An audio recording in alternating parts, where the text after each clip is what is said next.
So we've tangentially touched on some of the issues that I'm going to talk about, but nevertheless, I'll use the next 15, 20 minutes to speak to some of the issues so we can have a conversation. So I want to do 4 things. First, what is the context within which we should be concerned about what we are seeing? The second relates to the implications of our inaction on peace, resilience, and national security. And I want to do that by looking at the unwillingness, inability, failure, we can add more words to it, of our national security framework to prevent us from getting to where we are.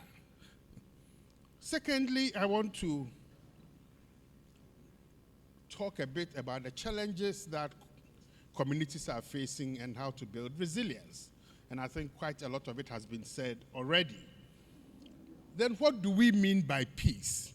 And George, thank you very much for offering to stay, because you are the guru of peace here. Then finally, some 6 practical steps that I think the state can do, and then have a concluding set of remarks. So there is no gainsaying that this is a nation in crisis. It's a nation in crisis not because we want it, but we seem to have dissociated how much money we are making from the dangers that we are putting ourselves in. We are the only country in history that have deliberately destroyed our water bodies and not be at war. Because you do what we do now to our water bodies only when you are going to war. Because you don't want your enemies in chasing you to have access to fresh water. So what it really means is that if the Burkinabes were to come, or the Togolese, or the Ivorians, not that we can fight them anyway, but we have already lost 75% of our capacity to fight. So this is the context within which Galamsey, I would argue, and I think we would agree, it's an interlocking set of activities that undermines legitimate governance, exacerbates community vulnerabilities, encourages illicit financial flows, organized criminal activities, and is increasingly challenging the authority of the state and the presence of the state in several parts of Ghana. It's become an avenue not only for economic survival, but also for illicit enrichment by politically connected actors, foreign nationals, and organized criminal groups. The sum total of all these activities led our President, John Mahama, to characterize Galamsey, quote, as a national emergency. So, as I've said earlier on, I want to present the context first. The state in which we are now is a state that is best captured by my friend Kwadwo Appiagyei Epia. Kwadwo describes Ghana as a Galam state. And please permit me to quote him, because it's very important. A Galam state is where state capture is evident. In a Galam state, a Galamsey practice is normalized, people are silenced or limited to mere talk and criticisms of the negative practice, while those criticisms are met with a counter-narrative clothed in big English, indicating that compared to the previous regime, strenuous efforts are now being made or have been made by those in power to deal with the menace. In a Galam state, there is a perfect blend between criminally minded politicians and politically minded criminal gangs, creating a hybrid form of governance. In such a scenario, the traditional role of the state is to arrest, investigate, prosecute, adjudicate cases, convict accused persons, and incarcerate them or fine them. Key ingredients of resilience factors or the ability to withstand organized criminal organizations. So this is where we are as the Republic of Ghana. Fulfilling on paper all our international commitments, signing on to all the international instruments, and I'm happy my dear friend, the former Deputy Foreign Minister is here, who used to sit on my board. But in practice, unwilling, incapable of delivering the public goods. So this is the challenge in which we find ourselves. What Galamsey has done is that it has created a system in which incalculable damage has been done to the country. It's become both an economic enterprise and a political tool that is underpinned by complex relationships. And I think as time goes on, probably not here, but we need to understand and begin to unravel these relationships. And I think the fourth estate has done great work. But if there is any doubt at all, the Frimpong Boateng report has been mentioned tangentially here on and off. Quote, many party officials from the national to the unit committee levels had their friends, personal assistants, agents, relatives, and financiers engaged in illegal mining. And he also demonstrates how national security operatives are directly involved in or protect illegal mining. These dynamics, I argue, reveal a troubling convergence of abuse of state power and its complex collusion with criminal enterprises, resulting in its evolution from informal mining to militarized criminal syndicates. So we see Vanguard 1, Halt 1, 2, 3, Galam Stop. Now we have Blue Water Guards, 9 Moss. We are changing one nomenclature to the other whilst the problem persists and widens. The net result is that Galamsey has now become a national security threat. Despite these multiple interventions, institutional fragmentation and opaque governance processes hinder the attainment of the expected outcomes. So let me start with point 2. About the implications on national security. I think for most of us here, we have read the National Security Strategy document. That is a fantastic document that disaggregates on a probability impact matrix what the challenges are. So high probability, low probability, high probability, high impact, high probability, low impact. In this document from 2020, environmental challenges created by Galamsey are characterized as low probability but high impact that deserves medium priority but regular review. So when my sister here spoke about we not doing research and allowing foreigners to do it, for those who know the genesis of our own national security strategy document, because some of us talk too much, after having drafted the original concept note, we were sidelined and some British consultant was brought to finish the paper, so concludes that the environmental damage from Galamsey is of low probability and then high impact. So we are now seeing what is happening. I argue that Galamsey, if we are ever to revise that document, should be high probability and high impact, precisely because ecological and environmental hazards have not been placed in their right places. So instead of the environmental spin-offs of Galamsey being in tier 2 of the threats, I would argue that when we revise that document, it should be shifted to tier 1. But that is not the only security problem, the national security challenge.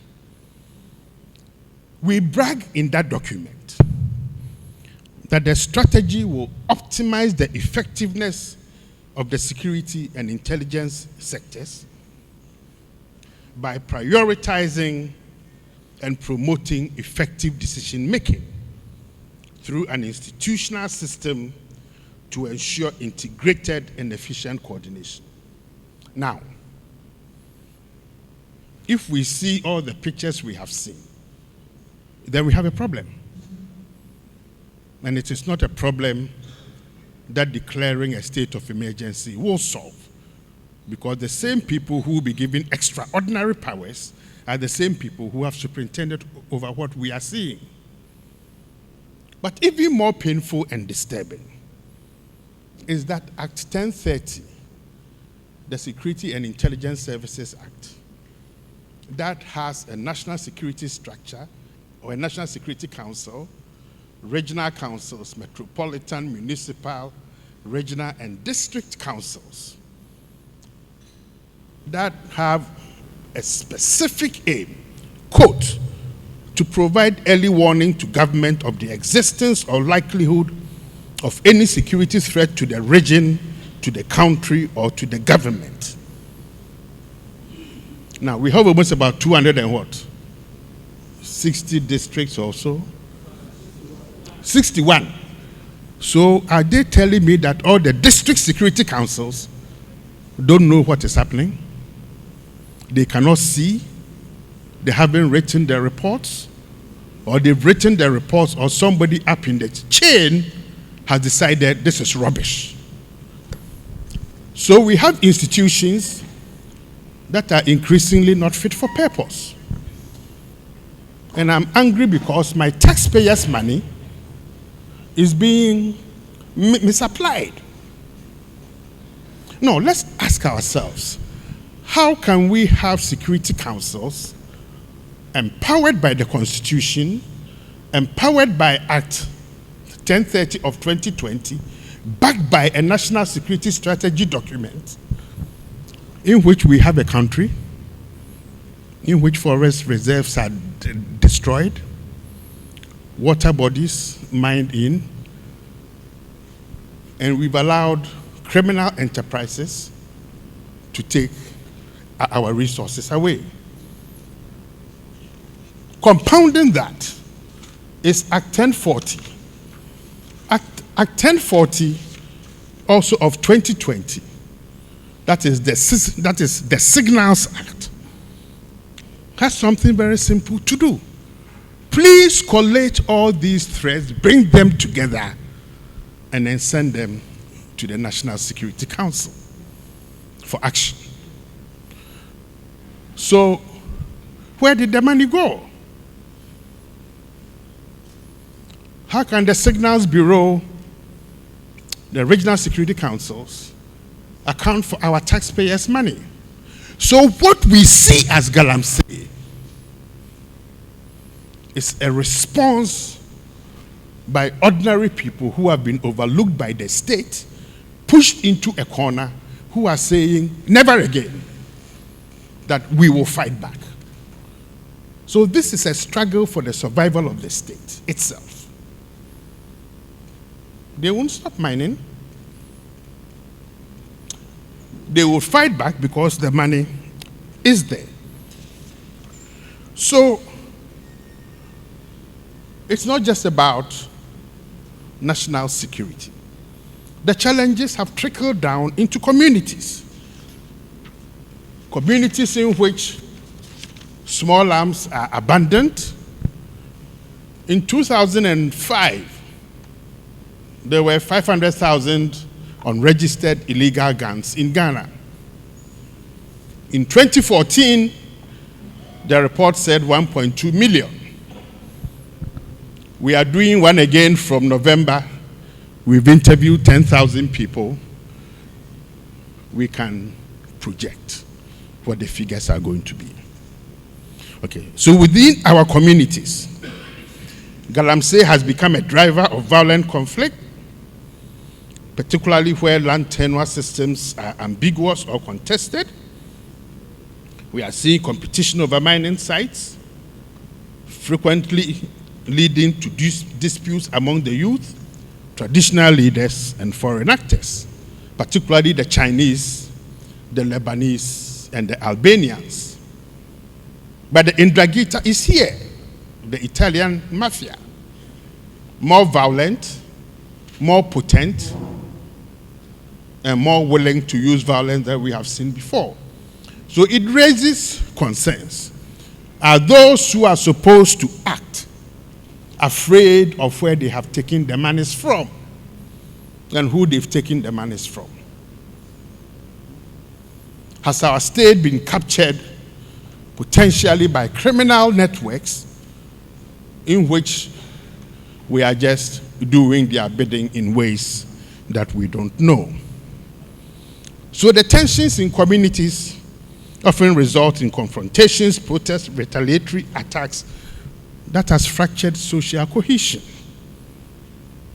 The perception that chiefs and political figures are complicit is embedded and is widespread.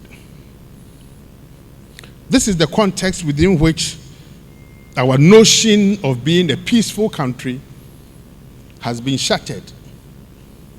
If Dr. Amo says we are no more a peaceful country, everybody will insult him. So I decided not to use my friend, but then to use the Global Peace Index.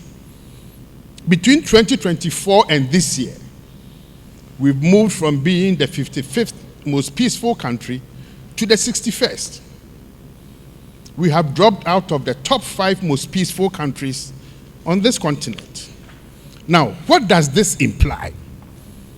Let me, as an old school teacher, try to be a little bit theoretical here and use peace theory. This is not just about the disruption of negative peace. Negative peace as being the absence of direct violence, but also a fundamental breakdown of positive peace, which involves the presence of justice, equity, and structural well-being. All that is gone. The pollution of rivers, destruction of farmlands, degradation of ecosystems associated with Galamsey have all weakened the adaptive capacities of communities, diminishing their strength in building their resilience. Our agricultural livelihoods are threatened. I was telling some of us here that until 2006, Akwatia was the 3rd most profitable diamond mine on this continent. Until we found out that the diamonds were funding the wars in Liberia and Sierra Leone, and the UN sanctions regime classified it as blood diamonds. That was the end of Akwatia. It's only a matter of time that a UN sanctions regime will come here, because our gold is funding terrorism in Europe, it's funding terrorism in the Sahel, and it's only a matter of time that it will be classified as terrorism-tainted gold. It's only a matter of time. I'm willing to bet with anybody here. So what we are seeing relates also to structural violence. Structural violence meaning conditions that systematically deny people the opportunities to reach their full human potential. even in the absence of widespread violence and conflict, structural violence precludes genuine peace. So, at the national level, as a nation, what do we see? That Galamsey poses a trifecta of interlinked threats. It disrupts peace, it weakens community resilience, and also compromises national security architecture. It's become a source of direct conflict and a form of structural violence that entrenches poverty, inequality, and institutional mistrust. I argue that Galamsey cannot be addressed solely through environmental enforcement or military interventions. That rather, as a nation, we need a holistic strategy, one that integrates environmental justice, community empowerment, and political accountability. Rebuilding peace in our affected communities must involve restoring livelihoods, enforcing equitable land rights, and ensuring that state institutions act transparently without political interference. So, 6 practical steps, and I will keep quiet. First is the enforcement or reform enforcement institutions. You can't have your statutory security institutions infiltrated and corrupted. Where's my friend from the trade unions who says the devil is in the room? That allows the devil or the demon to deal with them. The second is about hybrid forms of governance at the community level. Okay, an interface between ordinary community people who have a vested interest in their community's peace and stability and growth, and then linked up to a grander national strategy. The third is about market regulation, and I think the Gold Board is trying to do that. The fourth is financial monitoring.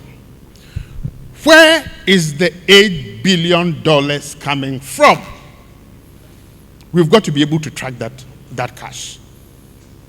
We know that criminal networks from South America,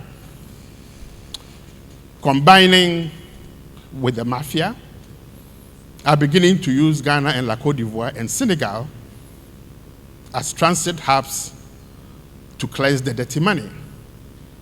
So you buy gold in Ghana, smuggle it to Togo, get the certification, send it to Dubai, sell it legally. Suddenly, you have legal money that can go into the banking system in Europe. But we also know that the Galamsey, through the illicit transfer of funds, is also funding radicalization and violence in Western Europe. Okay, so we are increasingly boxing ourselves into a position and a place where no one would want to touch the gold. The fourth or the fifth relates to gender and human security protections. On all the slides that we saw, there were loads of women there. We've got to have a gendered lens when we talk about reclaiming lands, livelihoods, stability, development, establishing safe shelters, and providing assistance to women and vulnerable populations. The final suggestion is about a national dialogue. This is a conversation of the deaf. Okay, we need a true national dialogue. Okay, I think all of us here, we've spoken. Probably this is about the 50th Galamsey meeting that we have had. Okay, we need to do something totally differently. So, I had hoped I would give you a more positive message before lunch. But when I throw my cowries on the table and interpret them like an anti-demon, the results are that we are not doing well. But I'm hoping that the debate, Madam Chair, will bring out some more details. So thank you very much, and I look forward to the conversation.